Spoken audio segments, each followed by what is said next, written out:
राजा रघुवंशी इंदौर मध्य प्रदेश का एक सीधा साधा युवक था। वह एक जिम ट्रेनर और उद्यमी था। उसने सोनम कुशवाहा से प्रेम विवाह किया। हालांकि अब सामने आया है कि सोनम का पहले से राज कुशवाहा नाम के युवक से प्रेम संबंध था। परिवार के दबाव और सामाजिक स्थिति के चलते उसकी शादी राजा से कर दी गई, लेकिन दिल और नीयत दोनों उसके पास नहीं थे। 11 मई 2025 को इंदौर में सोनम और राजा की शादी बड़े धूमधाम से हुई थी।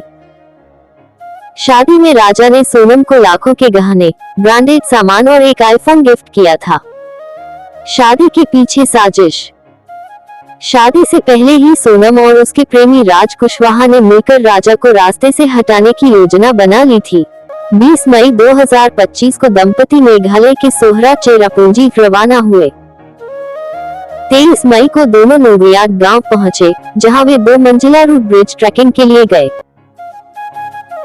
यही वह जगह थी जहां सोनम ने अपने प्रेमी द्वारा भेजे गए 3 शूटरों से मिलवाया और ट्रैकिंग के दौरान सुनसान स्थान पर राजा की हत्या करवा दी गई। हत्या चाकू से गला रेतकर और धारदार हथियारों से की गई थी। राजा की लाश एक गहरी खाई में फेंक दी गई और सोनम वापस अपने कमरे में लौट आई जैसे कुछ हुआ ही न हो। लाश की तलाश और हत्या का पर्दाफाश। राजा के लापता होने की खबर जब परिवार को मिली, तब मेघालय पुलिस को सूचना दी गई। करीब 10 दिनों की तलाश के बाद 2 जून को वाइसवरडोन फॉल्स के पास राजा का शव बरामद हुआ। राजा की जेब में से आईफोन, घड़ी, गहने आदि गायब थे और शव सड़ चुका था। फोन रिकॉर्ड, सीसीटीवी फुटेज और लोकल गाइड्स के बयानों से पुलिस को शक हुआ कि सोनम इसमें शामिल हो सकती है। सोनम की गिरफ्तारी और कबूलनामा। 9 जून को सोनम उत्तर प्रदेश के गाजीपुर में एक ढाबे पर पुलिस के सामने पेश हो गई और हत्या की साजिश कबूली। उसने बताया कि वह राज कुशवाहा से शादी करना चाहती थी। राजा से शादी सिर्फ पैसों और गहनों के लिए की। शादी के बाद 9 दिन के भीतर ही योजना को अंजाम दिया गया। पुलिस ने सोनम, उसके प्रेमी राज और 2 अन्य शूटरों को गिरफ्तार कर लिया है। एक शूटर अब भी फरार है। सोनम को मेघालय पुलिस ने हत्या और साजिश रचने के आरोप में गिरफ्तार किया है। राजा रघुवंशी एक होनहार और उदार दिल युवक था, जो इंदौर से मेघालय तक सिर्फ अपने सपनों को पूरा करने गया था। लेकिन उसे क्या पता था, जिन लोगों पर वो आंख मूंद कर भरोसा कर रहा है, वही उसे मौत के घाट उतार देंगे।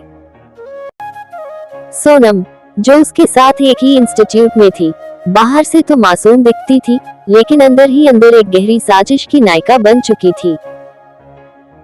उसका संबंध अब सिर्फ राजा से नहीं रहा, बल्कि उसके जीवन में राज कुशवाहा और संजय वर्मा जैसे कई और चेहरे भी घुल चुके थे। कॉल डिटेल्स और छुपी हुई साजिश।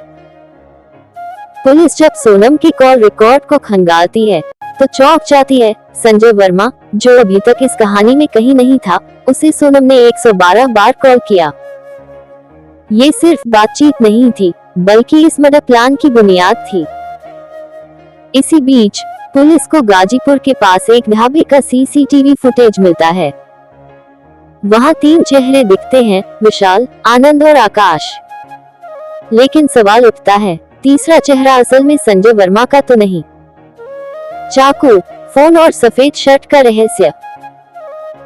क्राइम सीन का जब रिक्रिएशन होता है, तब 2 चाकुओं की कहानी सामने आती है।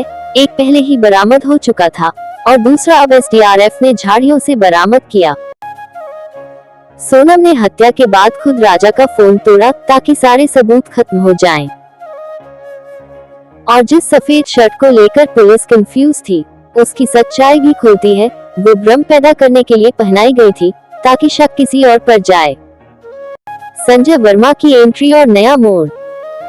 अब कहानी में एंट्री होती है संजय वर्मा की, जो सोनम का पुराना खास दोस्त बताया जा रहा है।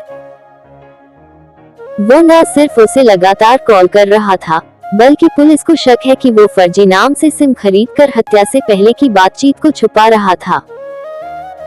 राज कुशवाहा और सोनम का बर्ताव अब संदिग्ध हो चुका है। दोनों बार बार बयान बदल रहे हैं।